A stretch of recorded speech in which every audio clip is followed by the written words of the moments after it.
Conta da história do Celso Ataíde, que é o atual presidente, não, o fundador. O Celso Ataíde, ele é o fundador, mas saiu da CUFA, hoje ele pilota a Road, primeira Road de favelas do mundo. Como é que ele te conheceu e como é que ele te envolveu nesse trabalho? Ele já vinha na cultura do hip hop, ele era empresário já de bandas como Racionais MCs, MV Bill, Nega Giza, Mr. Catra. Interessante, como a gente tinha uma lógica muito ativista aqui no Nordeste, principalmente Ceará e Maranhão, a gente identificava o Celso como o cara que estava levando o hip hop para vender no mercado. Então ele era o inimigo, né? O cara comercializando a cultura, vai descaracterizar. Então todo aquele terror e tal. Então ele era meio antagônico da gente. Eu conto isso, às vezes você nem acredita, né? Como é que a gente tá tão junto. Mas na verdade a gente estava ali numa ânsia de querer também fazer parte das coisas. Eu identificava também assim.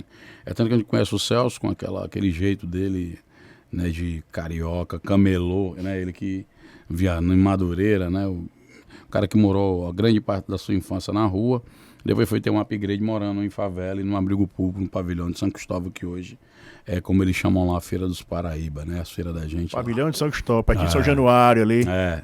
E ele é o nosso grande indutor, né? Ele é o olheiro, ele é o recrutador, ele é o que copta a gente e depois ensina muito, né? De uma maneira muito peculiar, inclusive. Quem convive sabe o que eu estou dizendo. Conta essa história aí, como é que ele te pegou e aí E aí ele me viu lavando o carro, a gente já tinha um contato de hip hop, era na época de cartas, né? A gente mandava o máximo, mais sofisticada comunicação da época era um fax. Depois ele começou a fazer muitos eventos no Rio de Janeiro, fez um evento que repercutiu, que era um prêmio chamado Rutus, que colocava o hip hop num lugar de muito destaque, né? Assim, juntava o hip hop com Caetano Veloso pela primeira vez. Hip hop muito estigmatizado, inclusive, porque nunca foi tratado como música, como cultura. E ele fazia um evento, 30 dias de evento no Rio de Janeiro, e mobilizando toda a intelectualidade, os meios de comunicação, e pautando a cultura hip hop num lugar que até então a gente nunca tinha frequentado, né? Que seriam desses espaços mais tradicionais de poder, de decisão e de influência. Então isso repercutiu muito na nossa formação, tanto que muita gente que é líder da CUFA hoje, como eu, Cavan em São Paulo, a Kaline, que é a atual presidente hoje lá Paraíba, o próprio MV Bill, o Celso, todos nós viemos da cultura do hip hop, sendo que nós não podíamos deixar a CUFA virar uma entidade hip hopista, porque a favela é muito maior e mais diversa do que a cultura do hip hop. Mas o hip hop sempre se mantém ali como um elemento chave da estruturação da CUFA, mas a gente hoje é uma organização que trabalha com articulação de território, agendas positivas e formação de lideranças. Continuando no mesmo espírito da época, acredito, do hip hop, só que com mais amplificação e com outros ativos e outras competências envolvidas. Muito bacana essa conversa ótima aqui com o Preto Zezé, é empreendedor social e é conselheiro da CUFA Brasil, que é a Central Única das Favelas, tá? Meu amigo, parabéns pela tua história, é incrível, tá? Vamos falar agora do potencial das favelas, né? Você faz um trabalho sensacional dentro das favelas, mostrando para todo mundo que a favela, certamente, ela não é uma carência, ela é uma potência, né? E é um trabalho que envolve cultura, é um trabalho que envolve empreendedorismo e tantas coisas legais, educação. Vamos falar um pouquinho para que as pessoas entendam, Preto, por que a favela é uma potência? A favela é uma potência porque tudo que você imaginar, hoje se você imaginar, pense agora, vamos pensar aqui nós, o restaurante mais caro e mais chique, mais frequentado. Talvez o dono ganhe todos os louros ou ibope de ser um cara que organiza a produção, que é dono de um negócio bem evoluído, mas aqueles pratos que ele vende lá são feitos por mão de pessoas que vêm das favelas. É o trabalho que produz aquele produto, aquele prato lindo que todo mundo comemora, come e que gera receita. Só que o que a gente nota é que a produção de riqueza feita por esse trabalho, ela fica em poucas mãos.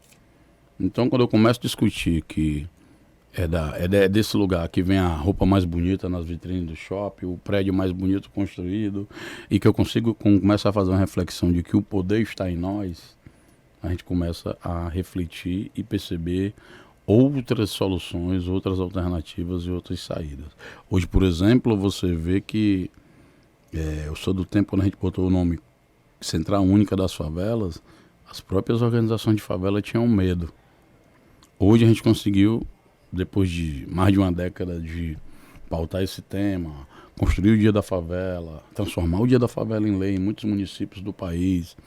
Conseguimos, inclusive, agora provocar o IBGE a retirar da sua denominação de favela, que eles consideram, alguém definiu esse termo de aglomerado subnormal. Então, a gente fez um debate, teve seminários, inclusive, com o IBGE, fizemos pesquisas junto com o IBGE para completar o censo, que faltava ali alguns milhões de cadastros no final ali, né?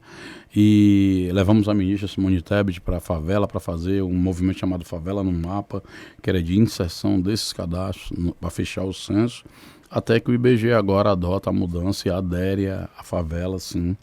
Não no sentido, quando muitas pessoas falam, a gente chega no lugar, não, mas aqui o pessoal não tem favela. Aí eu pergunto, tá bom, então se eu colocar aqui no Google favelas de Florianópolis, não, tem favela, mas é porque chamou outro nome. Então isso é uma coisa muito antiga que a gente tinha.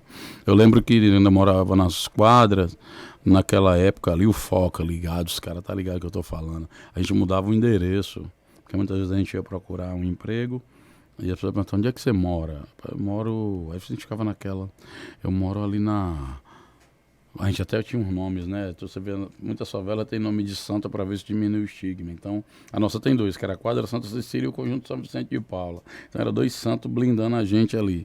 E aí o cara ficava, mas onde é que é isso? Eu dizia, rapaz, ali nos Estados Unidos. Ele, perto do Quadra Santa Cecília, eu sei onde é a quadra. Então, a gente tentava mudar o nome, mas o estigma continuava. Então, a gente resolveu que, igual na época que eu lembro, 90, a gente não falava ninguém que era preto, 100% preto, era todo mundo moreno, marrom, bombom, tinha até música sobre isso, porque você fugia de um termo que lhe remetia a um estigma, ao invés de mudar aquela realidade. E aí o estigma passa a ser transformado em carisma, não mais uma forma de lhe ofender.